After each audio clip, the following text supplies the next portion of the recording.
Hello and welcome to the latest Moviescramble podcast. Joining me today is my ever-reliable, now almost seemingly co-host, since Thomas is only occasionally with us these days because he has more of a life than we do. I talk, of course, about Mary. Mary, how the hell are you? I am very well, and yes, Emmy only appears when we're talking about part 14 of a series, so unfortunately today's episode doesn't fall into that category.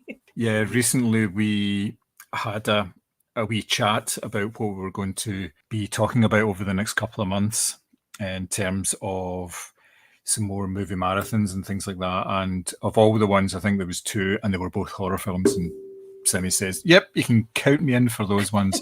I'd really like to talk about those. So that was quite interesting. So diverging from that into the business of the day, today we are going to be talking about the 2024 horror film Longlegs. I know you're not afraid of a little bit of dark, because you are the dark. Which is directed by Osgood Perkins, stars Makita Monroe, and if you've seen any of the trailers, it kind of features Nicolas Cage as well, which you cannot really avoid. A lot of the publicity for the film has been around the fact that Nicolas Cage is in it, which kind of raises expectations where you've got a combination of a horror film and you've got one of his performances. Now, the film itself is a film that follows an FBI agent in pursuit of a serial killer who leaves letters, I would say, with cryptic messages on them and signed Longlegs at the bottom of them. The messages are that cryptic that they haven't been able to decipher them. And these letters have been found at crime scenes over a number of locations within the state of Oregon, I believe, in the 1970s. And the FBI have had no luck getting them at all. Along comes this rookie called Lee Harker, and she seems to have this almost clairvoyant ability, which she kind of plays down in a certain way, but it helps her in one of the early scenes in the film, and it sort of draws attention to her. So she's put onto this decades-long investigation and tries to get to the bottom of the whole Longlegs serial killer. And from there, it goes, I would say, a wee bit crazy, a wee bit dark. It's kind of all over the place, I would say, in terms of the emotional impact of it. What were your initial thoughts on the film, Mary? Did you know very much about it beforehand, and how did it hit you? God, like a sucker punch. I was so excited about this film because from the Oz Perkins films that I've seen so far, his cinematography is outstanding. His love of cinema and horror in particular is so clear from his work, and he can build up tension like nobody else I've ever seen. He's obviously got a huge moniker to live up to, and he absolutely does in terms of his contributions to cinema. So like everybody else, I had seen a trailer that gave nothing away and lots of posters that looked really cool, hinted at a bit of satanic panic, and it just seemed kind of right up my street. I love that sort of film. And I would say that this is one of these films that I definitely slept with a lamp on for the first couple of nights after I had seen it, because it's not gory and there's not a massive amount of jump scares, but there's something so unsettling about it that you actually cannot shake off for days in my case. So I'm a big fan. I know there's a lot of people that have gone into it with the hype being, up here, and they've maybe felt it's not lived up to it. But I thought it was a really, really unsettling piece of cinema that properly gets under your skin when you watch it. Mm-hmm. The whole lead up to the film actually getting released involved what's kind of called a guerrilla marketing campaign, in that the first trailers for it and the first images that they actually released didn't really give anything away at all, and it didn't actually mention the film until the very end of the wee clips and things like that, and they just sort of built up interest in that way. plus they've been very heavily pushing the whole Nick Cage angle as well, because he has been associated with so many different types of film. He's obviously been very prominent in the horror realm, if you like, over the last couple of years. Some of it to do with the fact that he had a very well publicized money problem where he was on the verge of being made bankrupt, and rather than getting declared bankrupt, he basically did anything that came along for a couple of years, and he's never really stopped that. I think by now he's probably must have sorted out all his money problems, but he's never really stopped that output. It seems to be, it's really 2-3 films a year, and he's been doing that almost like right through the pandemic and everything. So the pre-publicity for this film was impeccable, because it like you say, for some people it raised the expectations to kind of too high a level. But when you see the film itself, when you actually sit down and watch it, it's totally not what I was expecting. It doesn't feature an awful lot of Nick Cage, to be fair. He is more of a presence for the first sort of half of the film until he has his moment on screen, his sort of biggish moment on screen, which I won't talk about for spoiler reasons, because I really wouldn't want to spoil anything to do with this film. But I thought this film was absolutely fantastic. I thought from the word go, I was completely invested in it. It was such a well thought out film in terms of the story, how it was actually presented, the sort of the clues that everything was being shown to you, but you didn't know if it was reliable or not. And then there's obviously things about the soundscape and the music, but we can come back to that obviously later on. So yes, I thought it was a really nice, tight film, and I was kind of blown away by it. I think it'll seriously be one of my best films of the year. I could see that as well for me. Yeah, I can't see another horror film kind of topping it, because it's not wholly original. We have seen stuff like it before, but you do not see stuff like this very often at all. No, and I think it draws on a lot of it. I've seen comparisons to Seven, to Silence of the Lambs, to Zodiac. So there's a lot of elements that are familiar, but I think it's the way in which it's presented, and of course the performances that make it so different. And I think if you haven't seen any of Oz Perkins' previous work, it's definitely a chance to go and check some of his other stuff out, because if you like this, you're going to love the sense of dread that he is able to put into his other work. He's so clever. Like you say, the sense of dread is there right from the start. The very opening sequences of this film are presented to you as if it's almost like 16mm film. It's like home. It's like a home movie. Yeah, that's what I thought as well. And it's not even like 4:3. It's just this square in the middle of the screen, and it doesn't fill up the screen in any way, either up above and below or wide. It's just this image in the middle of a screen, this square image, but with the rounded edges as well. So it is very like this sort of home cinema, old home cinema stuff. And they use that for, we don't know it at first, but they use that for all the flashbacks and the history and things like that. So anything that's using that, it's almost as if someone's playing a movie in their head. That's what it kind of came across to me like. It was that kind of thing. Now, obviously, you can't sustain a whole film in that sort of style. So as soon as the titles hit, and the titles are like, fuck me, man, it's all red.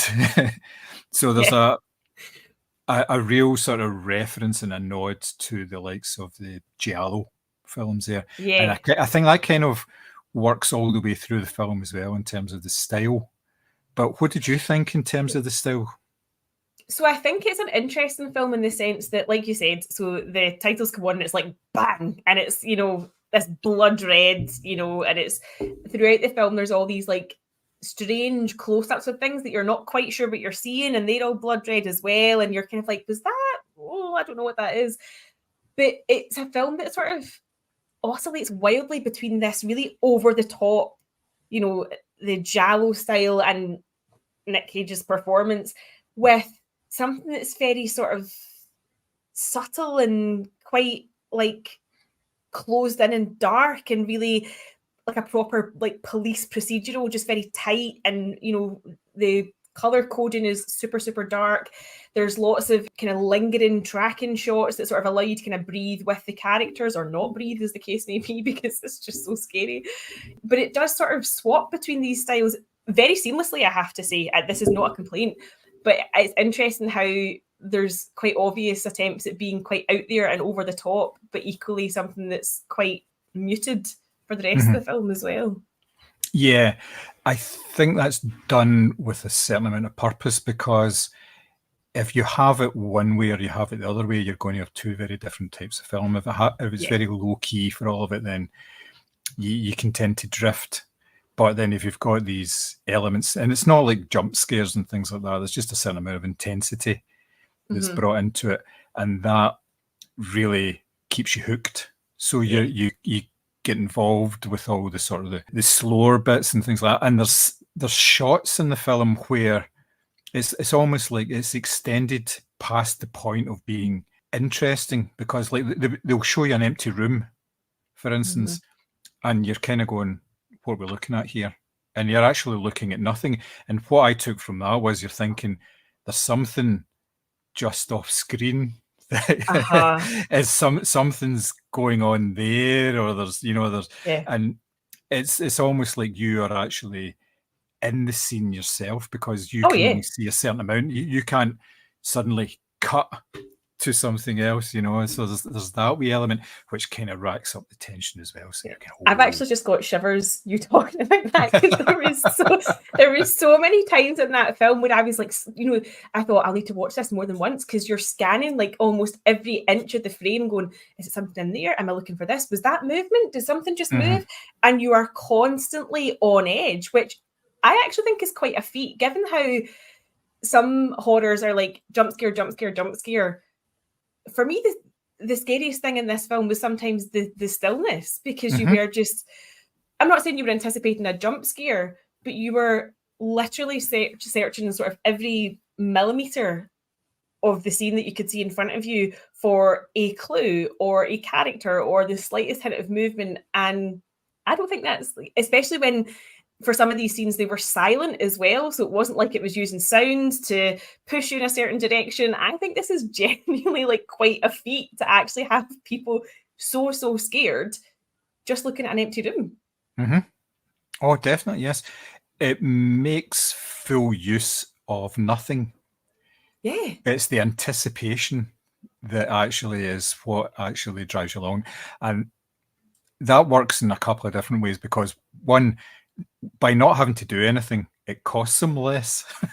Because this film was made for less than $10 million, and you can see that surely the money must have returned that several times over already. It has, yes. It has. I think it's taken something like 62 million worldwide. Wow. For a $10 million film is pretty good, and it's the biggest Nick Cage film for quite a while as well, considering obviously he's been in a lot of like smaller films, which is, it's been very profitable for the company. It's the biggest horror opening of 2024, considering some of the films that have been about. There's been like an Exorcist film and all that, so there's been a few contenders out there for that, but it's done the sort of business based on the fact that it was very well promoted and word of mouth was really good as well. So I totally agree with you in terms of the style of it. It was because it was set in the 90s, so you don't have mobile phones and all this sort of stuff. So the characters, it feels kind of detached in that way, that you're not in constant communication, and it explains why a lot of things happen in the film, because there's not that same level of communication. Now, you've mentioned the stillness, of course.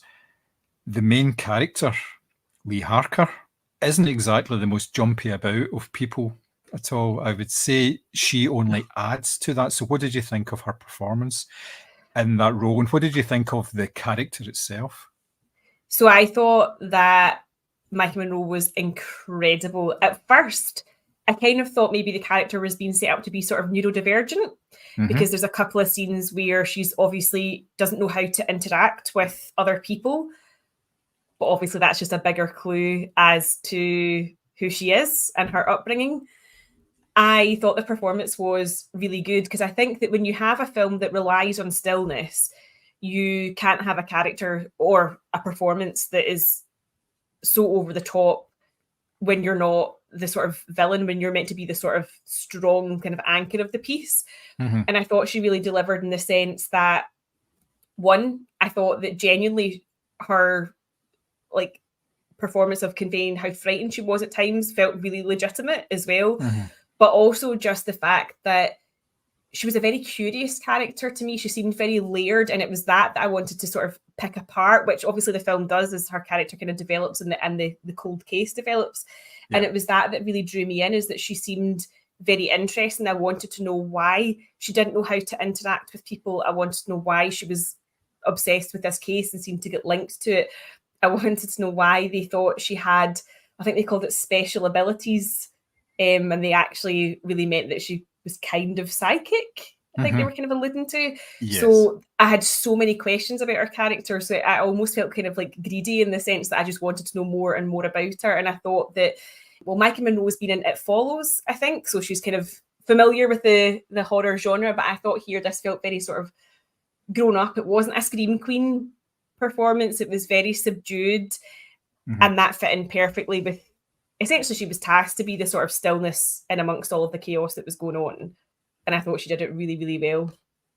Yeah, I know what you mean about the sort of neurodivergence, because she couldn't talk to anybody. She couldn't even talk to her mother when she was having conversations with her mother on the phone. Yeah, it was, she would say something and then there'd be like maybe 20 seconds of silence, and there wouldn't be a conversation. It'd just be, she'd wait for her mum to finish and then she would talk. And it would be like maybe 5 or 6 words. And then she would just be on there again. And it was like it was almost like it was making her skin crawl, because she just wanted to get away from that, because it was a situation she wasn't happy in. But then again, there was an obligation there. Yes. It was like she was following rules, because obviously, and that's why I was thinking she was neurodivergent, because I was like, rules and obligations obviously appeal to her because it's a certain way of doing things. And for her, it was like, well, I must phone my mum, because that's what normal people do. They check in on their parents. So even that just added a wee layer to the character that I thought was quite nice. Yeah, but you could tell that all she wanted to do was just do her work. She had no social life, nothing outside of her work. And all she was interested in was doing the work. When she came home, that's what she did, opened up the books, got on with her work. But she wasn't confident in any way.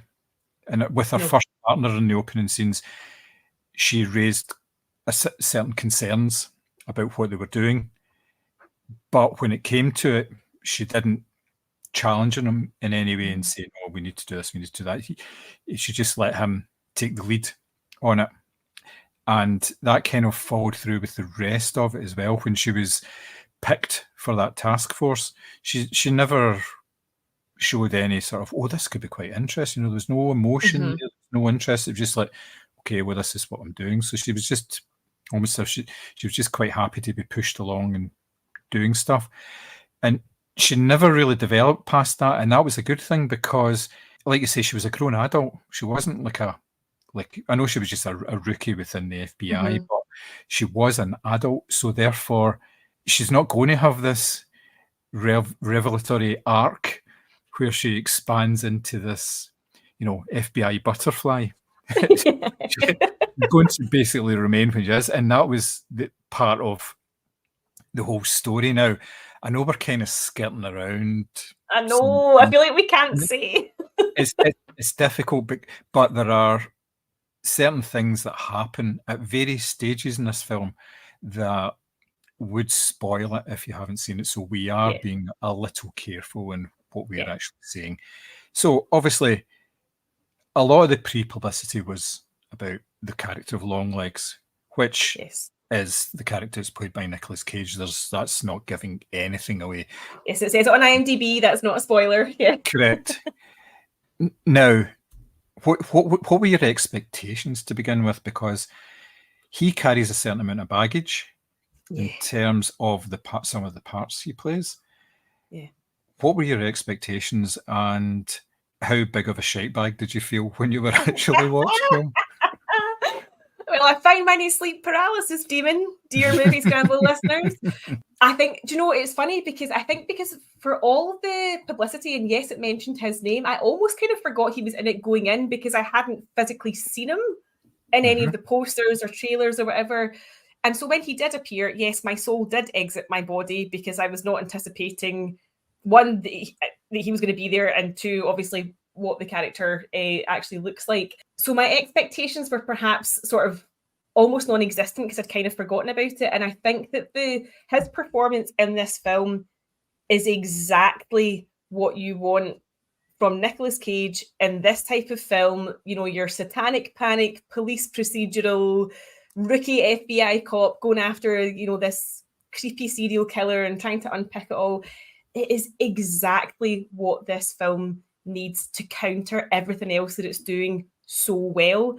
So to counter the stillness, the sort of methodical approach it has, because almost nothing about his character makes sense, and that's fine because you absolutely buy into his character, whether it seems realistic or not. It somehow works. I can't describe it without giving too much away, but it somehow works despite the fact that it almost feels kind of like something out of a fairy tale.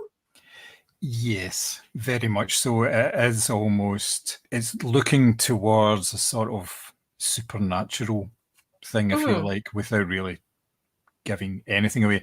The whole reason behind that, which you can say, is like there's been a series of murders.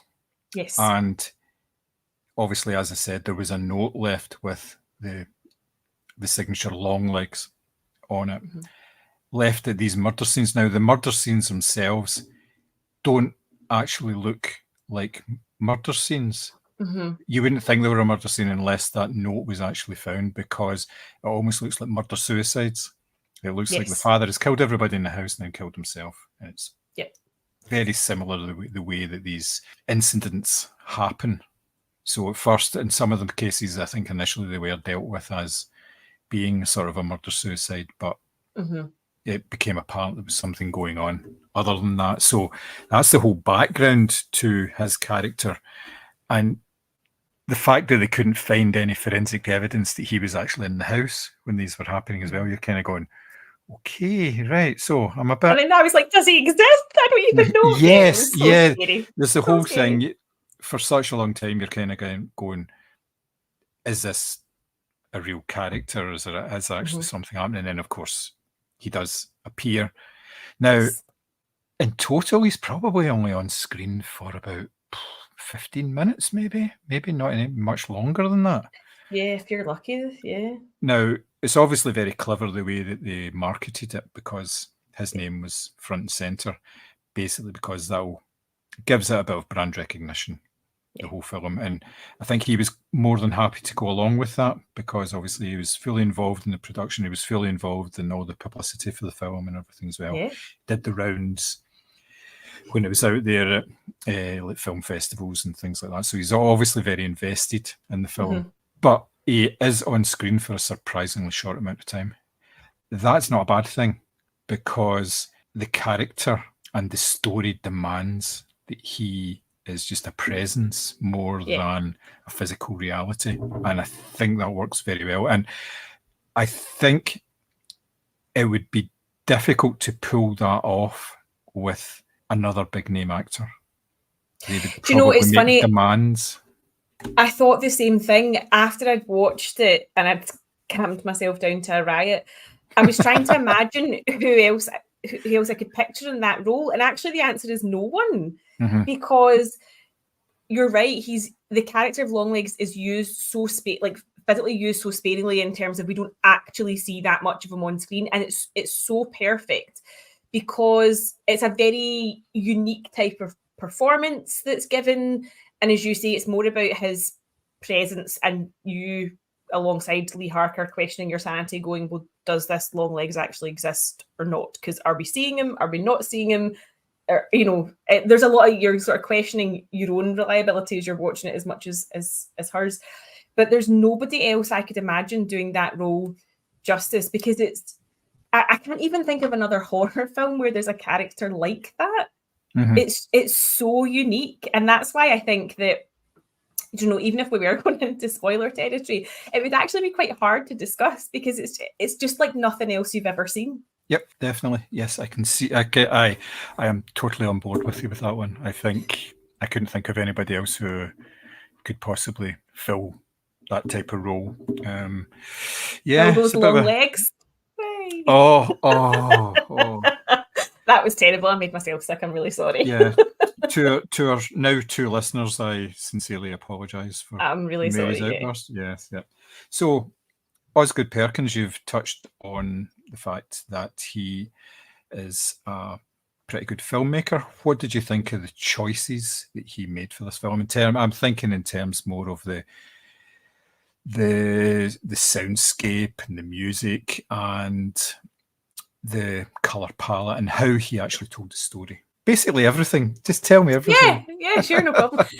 Soundscape wise, well, if you look at the soundtrack is also just not what you would expect for a horror film either. So again, no spoilers, but it's just I can't join the dots, but somehow he's managed to make it work.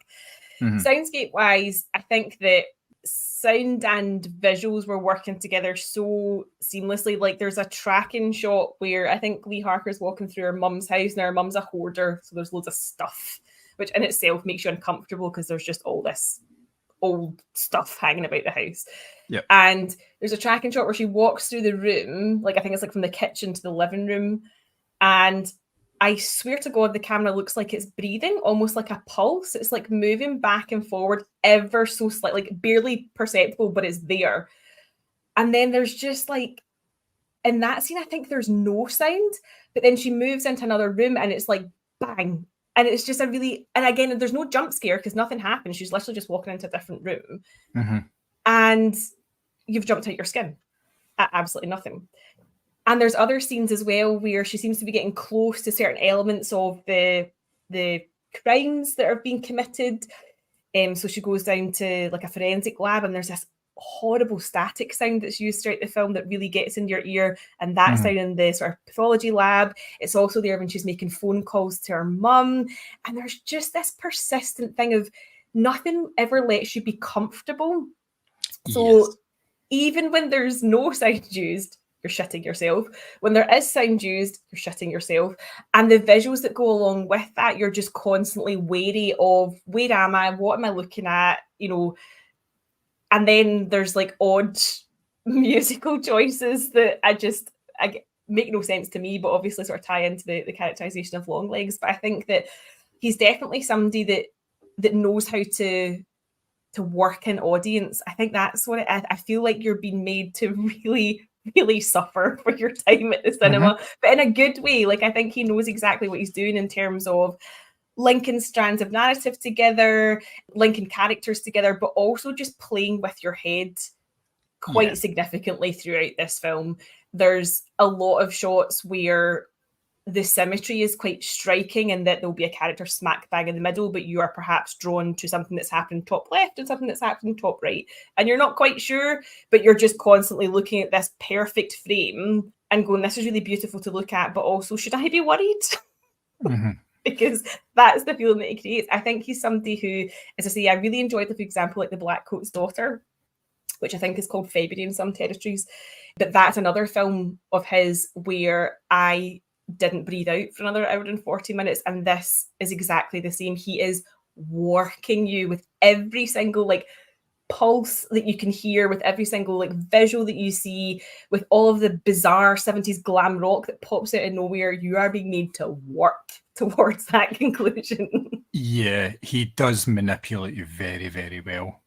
And like you say, it's done without the use of jump scares, because that would be counterproductive, because then there would be a moment of relief after a jump And there's no scare. relief yet. There's no relief, no relief whatsoever. I think they use the soundscape very, very well, because there's like large portions of this film where there's no music, Yep. either background music or diegetic music. It's all just whatever sound is on the screen in terms of, and there's an awful lot of emphasis placed on breathing as well, and whispering. The very opening sequence when it's the wee girl out with her Polaroid camera out, in front of her house, and you can hear this whisper that's going on, and it's going ooh, but and that kind of goes on, and it's like Harker's breathing as well, and that's something that she uses to keep herself sort of centered, and you are trying to center yourself at the same time as she is when she's trying to sort of calm down, so she can analyze the situation properly. And you are kind of like there on her shoulder at the same time, and you're hearing everything she's hearing, but you're also hearing like her breath and everything as well. It just works really well. It's so scary. But I just thought the whole sort of the marriage of the sound and the visuals, because like I say, the visuals there's lots of browns and greys and it's offices. Oh, it's totally washed out. Like it's not. Even in like the 70s kind of throwback scenes that you see, I always think, I assume everything in the 70s would be super colourful. It's definitely not. And the sort of desolate landscapes that Longlegs operates in lend itself to the fact that there's just absolutely no colour. Like, for example, the opening scenes are all very blanched white because it's presumably winter and there's just lots of snow. So even that's quite disorientating, because you kind of get snow blindness going on while something obviously really horrible is happening. And then once you get into the 90s, like, I really loved all of the scenes inside the FBI building, because they had this like heavy wood cladding on the walls, and all the lights seemed this like horrible like urine yellow. So everything was just cast in this horrible murk. And then she's in a room sorting through like old case photos, and she's on this carpet that just looks filthy, and she's kneeling down on her hands and knees, and you're like, oh, everything about this feels like it's got its own layer of grime that you just can't shake off. It's horrible looking. So overall the film was really good, but did you have any negatives about the film at all? Do you know, I will say that for me, personally speaking, as much as I absolutely love this film and will be recommending everybody to go and see it who can physically get to the cinema, I did feel it fell apart a little in the last 15, 20 minutes, where there's obviously a need to tie up some plot points that just didn't quite work for me. Now, it's still, I would say that it still holds its tension. That last shot, it's like, that's a total mindfuck. What have you just done? But I would say that the last 15, 20 minutes of it just didn't quite work for me, in the sense that I perhaps thought this film was going one way. It's obviously chosen a different style of ending. And I thought it was going to tie up in a different way. So that didn't quite work for me. However, as I say, it didn't lose its tension, didn't lose its creepiness. It just perhaps didn't end the way that I thought it was going to. Yes, the reason I brought that up was basically because it was the same for myself. I felt there was too much of an explanation at the end. They could have left part of it sort of unsaid and just left it up to your imagination about what actually happened. And because my imagination was working overtime. Yeah, exactly. Same, yeah. It would have been perfectly fine, because it was a very good ending to the film, and somehow I didn't need to be told as much as I was told, and it did kind of sort of detract from what went before, but not to the extent where I thought it was poor. But yes, I think maybe there was just a wee bit too much there, which, I mean, I can understand why they did it, because it's good to tie up a film in a way. Yeah, but I guess it's strange in a sense that it's a film that definitely shows and doesn't tell. Yes. And then for the last 15, 20 minutes, it felt like it was doing a lot of telling, which I just didn't think it needed. No, you're right. And it has been brought up, and I've read a couple of reviews, and it has sort of touched on the similar sort of things, but it doesn't really take away from the the wholesomeness of the Yes. film in that way. So, although you've already said, I take it you would recommend this film. Oh, absolutely. And honestly, not just this film, but go and seek out his other stuff as well, as Gretel and Hansel and The Black Coat's Daughter. This is a masterclass, as I say, in how to really just work an audience. And I think that the performances in particular are going to blow a lot of people away just because of how diametrically opposed your two leads are in terms of what they're doing. It almost feels like they're in two different films at times. But it's just, yeah, it's so good, and it's going to sit with you for quite a few days. I would agree with that. I don't think I'll be forgetting this anytime soon. Basically because it is a very well put together film. Yeah. There's not a duff choice in the film in terms of how it looks, how it sounds, the story itself, and obviously with the slight misgiving of the expositional ending, it's still it really works. I would not hesitate recommending this to probably just about anybody. I don't know if it's a sort of primetime Saturday night viewing instead of watching Michael McIntyre, but you know there are only certain things that you can do. So yes, so it's pretty much a big thumbs up from us, which is not really a surprise because we don't watch shite, and if we do, we would talk about it anyway. And we would probably still watch it anyway. So on the back of that, we have decided to revive our top three.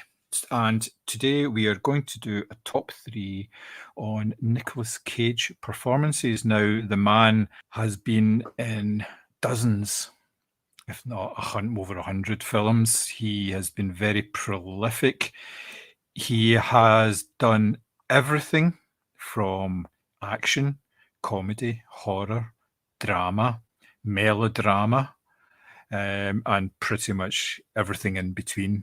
He's been about on screen. I think his first screen credit was 1981.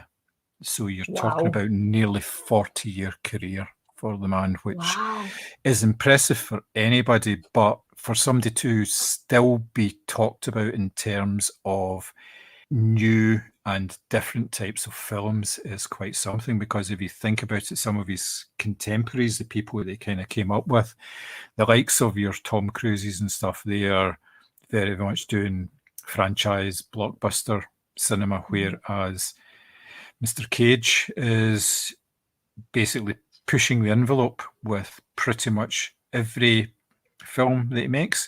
He doesn't seem to make two that are the same back to back. It's always something a wee bit different. So we have quite a number of films to choose from, to be perfectly honest, which is obviously a good thing. So finding three should not be a terrible problem for ourselves. And finding three different ones, these should not be a terrible problem. So Mary, what's your first pick? So I'm going to go with a film that I actually watched recently, but I was surprised by how emotional it made me feel. So I'm going to go with the Christopher Borgli 2023 film Dream Scenario. So Nick Cage plays this kind of sad professor, I guess is the only, who's desperate to be seen as more than who he is, because he's this kind of sort of dowdy, middle-aged, balding, bespectacled kind of nobody. And all of his peers are doing really well. They're being published in, really scientific journals, or they're hosting like really fancy dinner parties with great minds, and he's just kind of nobody. And then all of a sudden, it starts off with a couple of people saying to him, "Oh, that's really weird. I had a dream about you last night." And then it becomes everybody in the world is dreaming about Nick Cage as Paul Matthews. And at first he really leans into this kind of celebrity status, and he's, all these, young girls are saying to him, "Oh, I dreamt about you last night, and it was that kind of dream," and all this sort of thing. And he loves it. Everybody knows who he is. His face is everywhere. He goes to this absolutely hysterical marketing meeting with Michael Cera, I think it is, where they're trying to get him a brand deal with Sprite, which is one of the funniest scenes I've ever seen in a film. But then it all starts to go horribly wrong, because it's not, people go from having dreams about him to having nightmares. and he's sort of driven out of town by people who are convinced that he's like a serial killer or a rapist or whatever because they dreamt about it. And for me, I was just really shocked by how emotional I felt watching it, because you do really feel sorry for him in the beginning, because he seems like this kind of pathetic wee nobody who's just so desperate to be accepted by his peers in the field that he works in. And then obviously it's kind of funny because he's leaning into, he's trying to be charming, or he's trying to be cool, and he's, trying to lean into this newfound fame, and really just wants to publish a book about plants, which is hysterical. But when it all starts to go wrong, he becomes more sympathetic again, because it's not his fault. Like, how on earth is it his fault that people randomly start dreaming about him? And I think for a Nicolas Cage performance, it's really nuanced. It does take you through the ringer. You do feel sorry for him. You kind of laugh at him or with him, and you go back to feeling really sorry for him as well. And I think it's just one of these films where, yes, you could say it's a kind of allegory for maybe the dark side of fame or being recognised. But I think his performance in it is so very human and so very understandable, because you just think, if it was me in that situation, how would I react, etc. And it's very touching. Like, I watched it and I felt so moved by it, and I wasn't expecting to. And the only reason I watched it is because we'd obviously been at that film club for Sick of Myself, so it's the same director. Yes. And I was just very, very surprised as to how much I really bought into his character and how much I really felt for him by the end, because it's quite a heartbreaking film in a way. And it was a very, very good performance. And it's a film entirely about him, because he's in everybody's dreams, so he really does have to carry the whole thing. And yeah, I thought it was great. Yeah, it was really good. I saw it at the cinema when it came out, and like you say, it's an understated performance in a way. It's not what you expect. Yeah. He could have done something completely different in that film, but it's very well done, and it's got one of the most awkward sex scenes I've ever seen committed to celluloid. It's oh, when he stands in the darkness in the corner. Yeah. So bad. It's worth watching it for that cringe. Yeah, it's there's an awful lot of cringe in that film, where he's one of these people you can't really connect with others around him, considering he's in everybody's dreams and millions know his face. He doesn't seem to be able to connect. He can't connect with his own wife at times. So but yeah, good choice. Very good one indeed. My first pick is the 2018 horror film Mandy. In this film, Nicolas Cage is ultimate Nicolas Cage, I would say, in terms of the mad performance. It's set in the early 80s. He plays a guy called Red Miller, who is a former war veteran, and he's a recovering alcoholic. He lives with his girlfriend, Mandy, who works in a gas station by day and reads fantasy novels by night. And they have this sort of nice relationship. They work, spend a lot of time together, and they're very, very happy together, very sort of in sync. But along comes this religious sort of death cult called the Black Skulls, which is this sort of biker gang. And they see Mandy, and the leader decides that he wants her for it's almost like a harem, if you like. He basically wants to own her. And they break into Red's house, subdue them, and steal Mandy away. And after going rather crazy on his own, he swears revenge against all of them, and basically shit happens after that. It's a performance where Nick Cage just leans totally into his reputation for being out there. And if you take nothing away from tonight, take away the fact that there is a scene where Nicolas Cage is sitting in a bathroom wearing white Y-fronts and a t-shirt, drinking vodka, and basically howling. Yeah. And it's this one of my favourite scenes in the entire film. Yeah. It's this guttural howl and scream, and it's actually terrible to watch, but you cannot take your eyes away from those Y-fronts. It's just amazing. Because they're so white. I know. So white. I know. But yes, it gets very silly towards the end, obviously, especially since he was a lumberjack, and lumberjacks have chainsaws. But you can see all that in the trailer for it. So he's got a very long chainsaw, which I don't know if is any sort of substitute for anything. But I don't think the film's that deep in that sort of level. No. But yes, I saw that with an audience, that film, and they I'm so jealous. lapped it up. Yeah, it was really good. It was an excellent film to see with an audience, basically because of the third act where it's just all these inventive kills and all sorts of stuff. Yep, really, really good.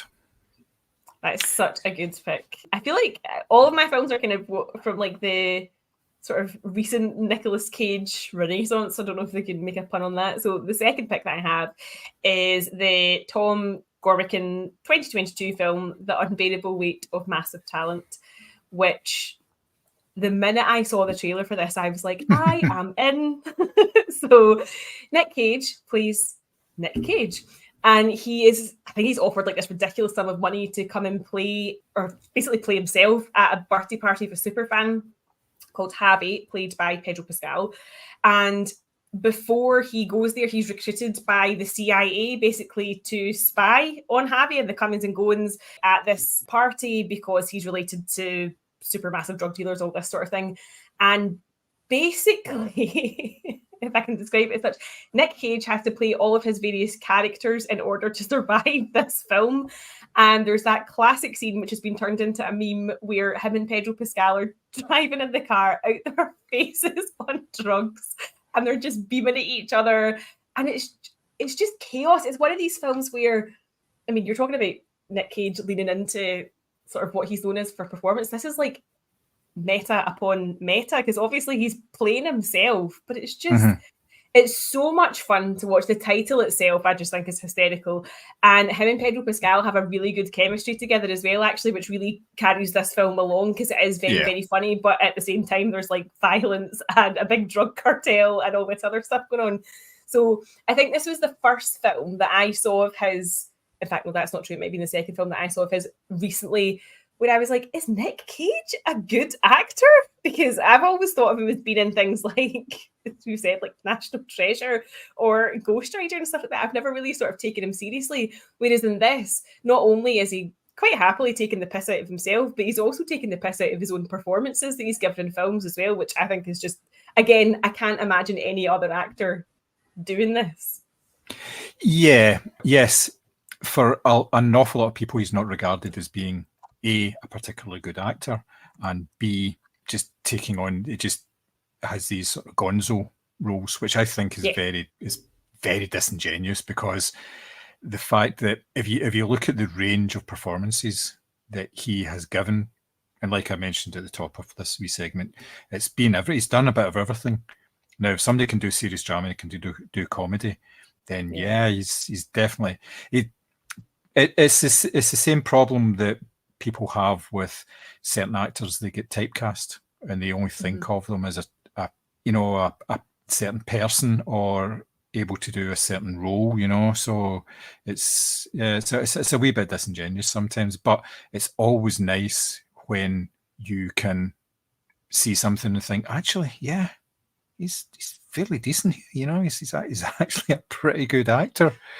So yes, I'm just looking at the credits to see if he has actually, because there is a wee, obviously, like Wicker Man, like piss take in that film as well, and just like he is so comfortable making fun of himself, which I think is actually really refreshing, because when you think about his peers, like, again, this is what I mean about, you couldn't imagine anyone else being so willing to absolutely be like, yeah, do you know what, that was a bit hammy, or I totally chewed the scenery in this. Like, it's just very very funny. Yeah, he did win an Oscar for Leaving Las Vegas. Yes. Yeah. So that was reasonably, well, in terms of his career, yes, it was still reasonably early. But and he was nominated for adaptation as well, which was obviously 2003. So he has been regarded as being a serious actor. Obviously, that's the kind of thing that you get serious actor sort of status for, if you like. But from doing that, you basically write your own ticket from there.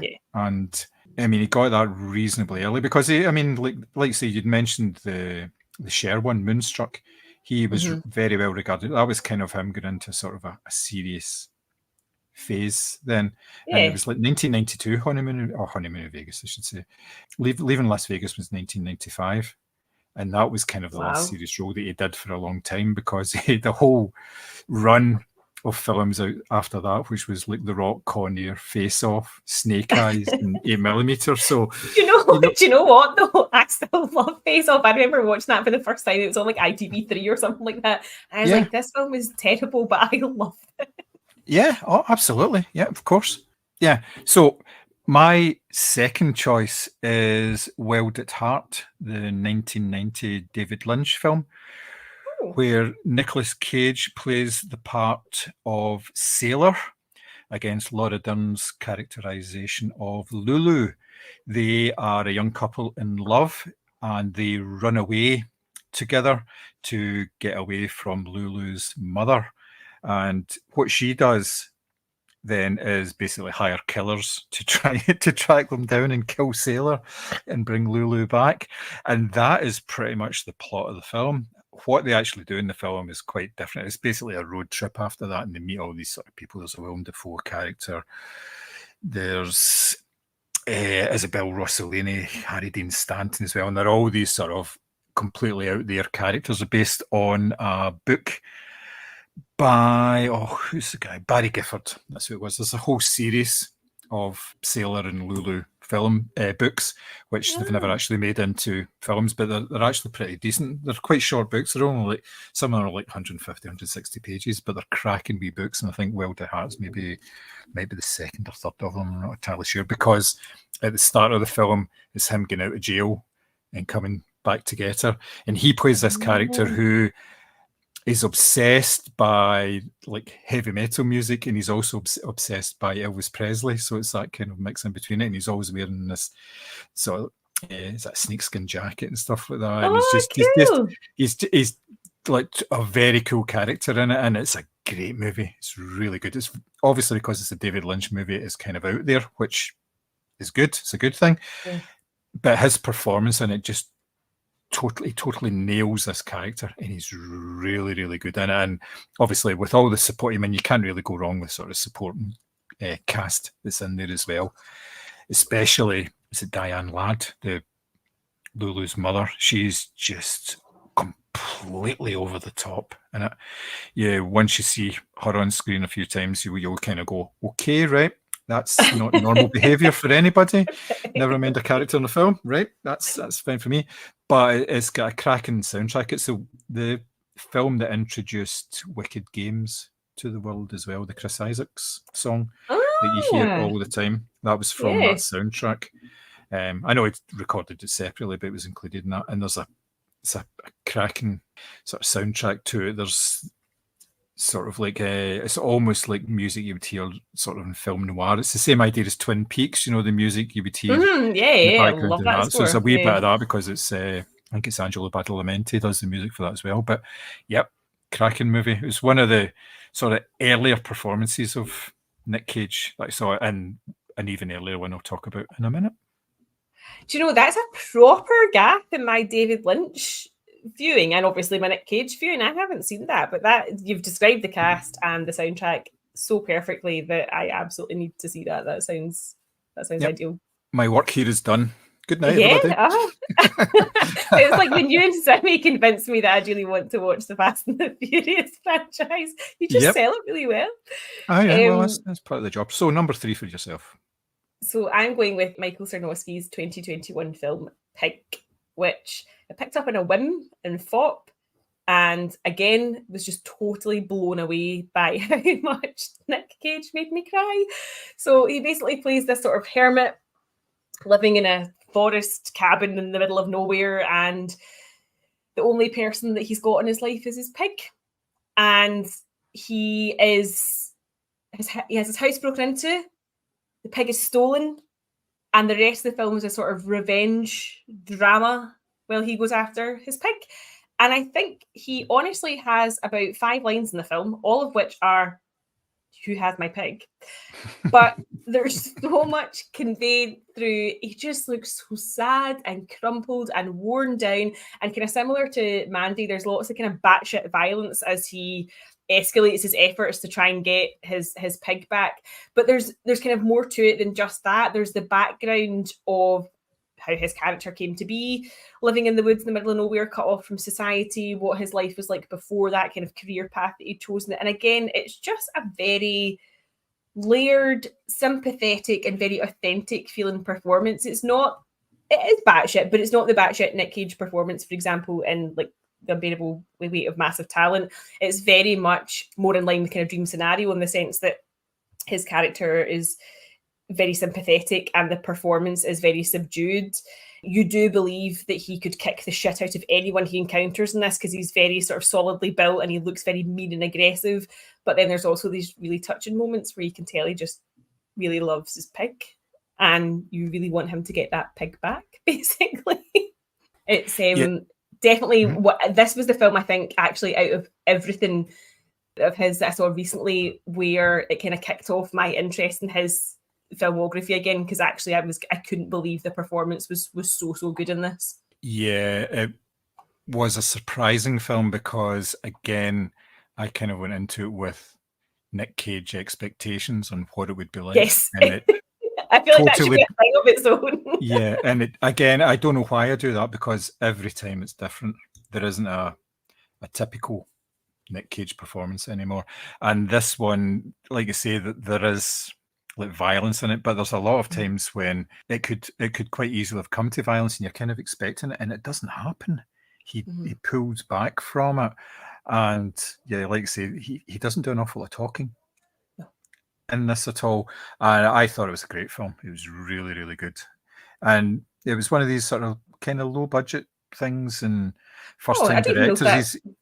Yeah, you know, he does an awful lot of work with like new and emerging talent, which I think that's what's so interesting as well, because if you look at this first time director, Osgood Perkins, really offbeat director. Christopher Borgley literally had one film under his belt at that point and it was in Norwegian. Like, his choices are so interesting, and I think that, as you say, I mean, I think he's pretty much in every genre apart from a musical, correct me if I'm wrong, but even within no two performances are the same, so you're not going to get a horror film where Nick Cage does the exact same thing. And I think, having had this discussion about Longlegs and his filmography, I definitely appreciate more, because I think I had in my head Con Air, The Wicker Man, and that sort of thing. Whereas he's so capable of all these incredible performances that just, I mean, this film, I don't even know, I can't remember being in the cinema. As I say, I picked it up on a whim on a trip to FOP, totally flew under the radar and absolutely blew me away. I think it might have come out at some point during the pandemic. I don't think it. Yeah. I think it might have. 2021. It would have been, yeah. Under normal circumstances, if they've got some sort of release, you'd have probably been able to see the GFT or something like that. But no, obviously there was no chance of that actually happening. But yes, very good performance, a very good choice for a change of direction, but not in sort of a radical way in terms of what we've been talking about with him working with directors that have only made a couple of films. My third choice is Raising Arizona, the 1989 comedy film, which is a Coen Brothers film. It was only their second movie at the time. Now, Nick Cage hadn't been in an awful lot of stuff before then. He'd been in a few things, but he actually is the main lead in this. He plays the part of H.I. McDonough, who is an ex-con who falls in love with a police officer, Holly Hunter, and he puts his criminal past behind him in order to settle down and have a life with his new wife and raise lots of babies until they find out that they can't actually have children. So their way to solve this particular problem is to steal a child from a couple who's one of the sort of big head honchos in the sort of area, steal one of their 5 babies. Given and the reasoning for that, the reasoning for that is they won't miss one; it'll be fine. So they basically steal this baby, and then hilarity ensues as they try to raise the child while keeping away from everybody who's actually looking for the child. And it's just this brilliant sort of knockabout action comedy. And he is superb in this because he's got this sort of wide-eyed look, just sort of crazy look for most of the film. And he's got this wee moustache and his hair's all over the place and he's just totally unkempt. But he's hilarious. He does comedy so well. He completely leans into the character and he basically just gives it everything. And it's just such a funny performance. And again, it kind of showed early on that this guy is kind of capable of all sorts of performances. Now, from there, he could have gone on and just done comedies for the rest of his career, and he'd have been quite good at it. But he obviously tries to do things that are completely different. Same time, same way that the Coen brothers do as well, because their previous film format was Blood Simple, which was very heavy, very dark, very noirish. They wanted to do something opposite to that, and I think in the same sort of lines, I think the only thing they haven't done is a musical. Which they watch kind of this talked space. about. Imagine a Nick Cage Coen Brothers musical. But yes, it kind of indicated fairly early on that this is a guy that he's you so really want to see capable on screen. Yeah. It's funny you mentioned his hair in this, because when I was reading about Dream Scenario, it said that he is quite specific. He picks his own hairstyle for every film, because obviously in Dream Scenario he's just got that kind of like what I would call it the monk haircut, is bald on top with hair around the sides.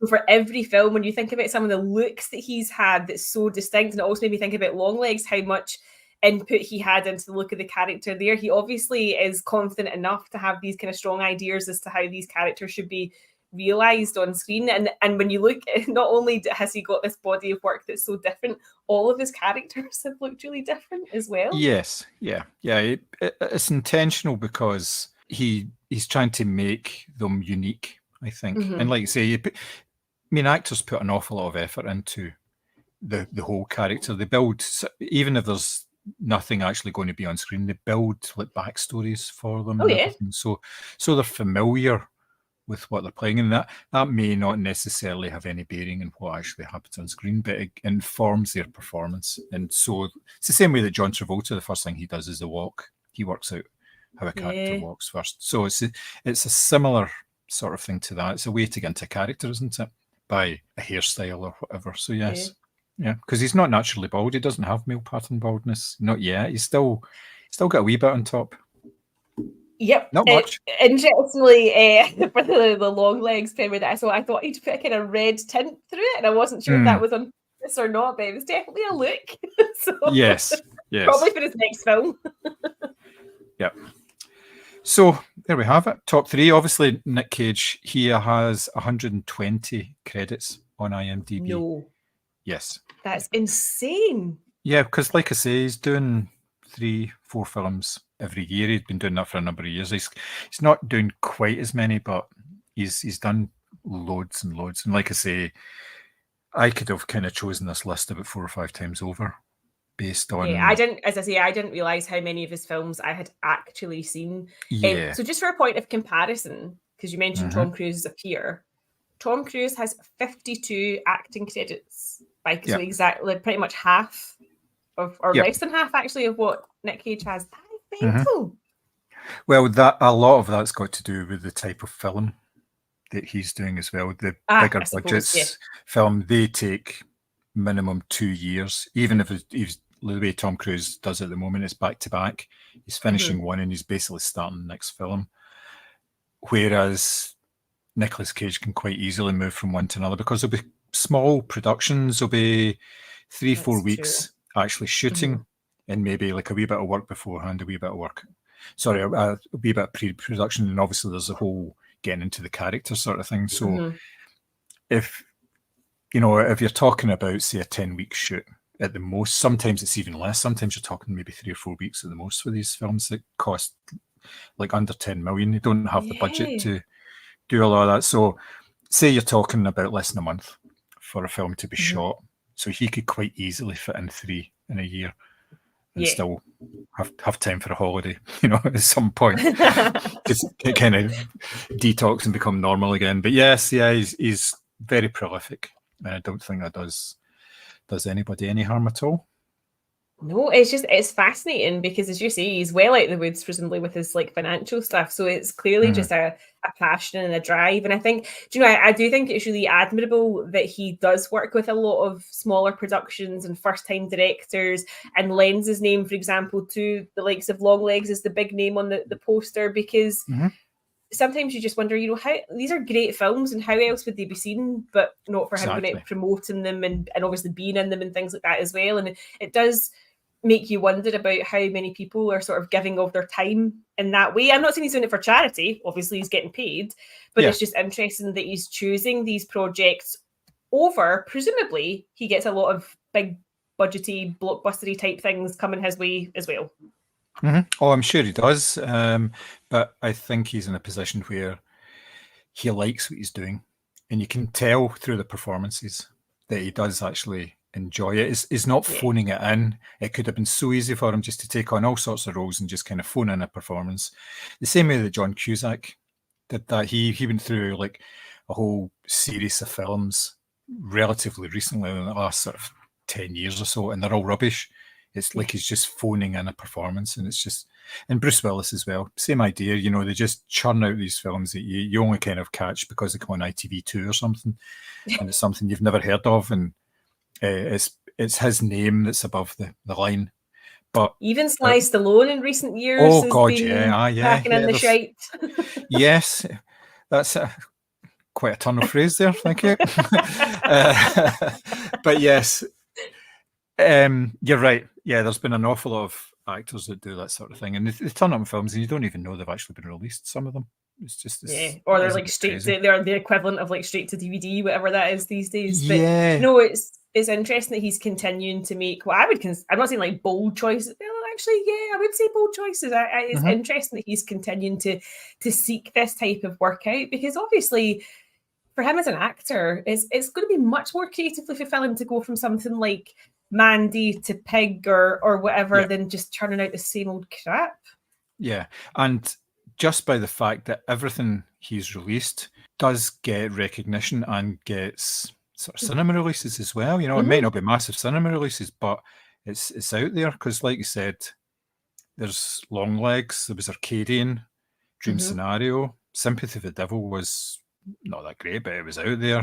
And obviously it had a wee bit in the Flash movie as well, and Renfield and The Old Way and Butcher's Crossing, they all were out there in the cinemas, but not like massively, maybe only for a couple of weeks, and then they were in art house cinemas, and then they would go on streaming. But you know, a lot of films don't. A lot of films just appear on services now. It's interesting because I remember a while ago we were talking about like the concept of movie stars, obviously, and whose name above a poster would sell a film. He clearly is one such name above a poster. Yes, absolutely. Yep, definitely. But you wouldn't think that, because the films he's in are a lot smaller. They're not your Mission Impossible films. You associate being a movie star with these big films, but it really should be extended. Yeah. He is someone who is able to get a crowd in and watch a film, which has been shown obviously from this one as well, because it's made 6 times its budget, which can be regarded as a success. And there certainly was a crowd, because I went to like an 11 o'clock in the morning showing of Longlegs because I was too much of a shite bag to go and see it at night. I wanted to go and see it during the day. And it was a full screen. Yep. Because there's so few screenings of it, that's fine as well. You know, if it's only on a limited time, then screen average. I think it was competing with Minions 4 or whatever. Despicable Me 4, yes. Yeah. Imagine mixing those two up. Oh my God, how to scar your children for life. Yeah. Mummy. Is there a Longlegs in the house? You'd be like, well, fuck it, yes, I'm leaving you. You can deal with it yourself. Oh, man. Oh, brilliant. Right, so we have come to the end of the show for today. A show as if it's some sort of production values involved in this. As usual, you can get us on the various social media channels. Apparently, we were off of Twitter, X, for a wee while. Elon locked us out. Yeah, I know, brilliant. And like we care. But yes, we are available on the various social media channels if you want to get in touch with us.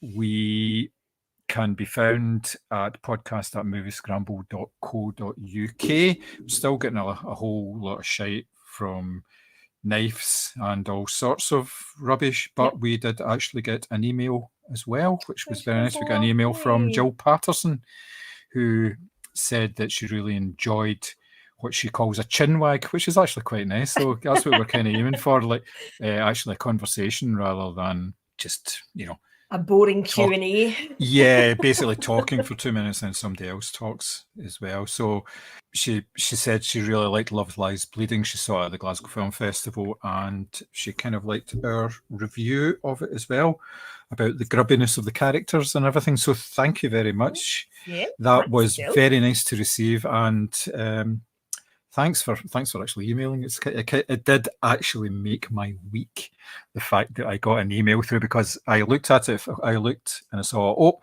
get an email on the podcast account, just expecting it to be one of these Japanese knife ones or the pillows, and it wasn't. And I almost deleted it just because and I read it as well, and it actually really cheered me up. So thank you very much. That is very good of you. Thank you very much. So we shall be back in hopefully in a week or so's time with another episode. We are endeavouring to get back on to our more regular schedule now that kind of the holidays are almost past us and everything like that. And we will be back with something relatively soon. We don't exactly know what, because otherwise I would have said, but we're always in constant discussions about it anyway. So we shall be back soon. So until then, thank you very much. I'll speak to you soon. Bye. Bye.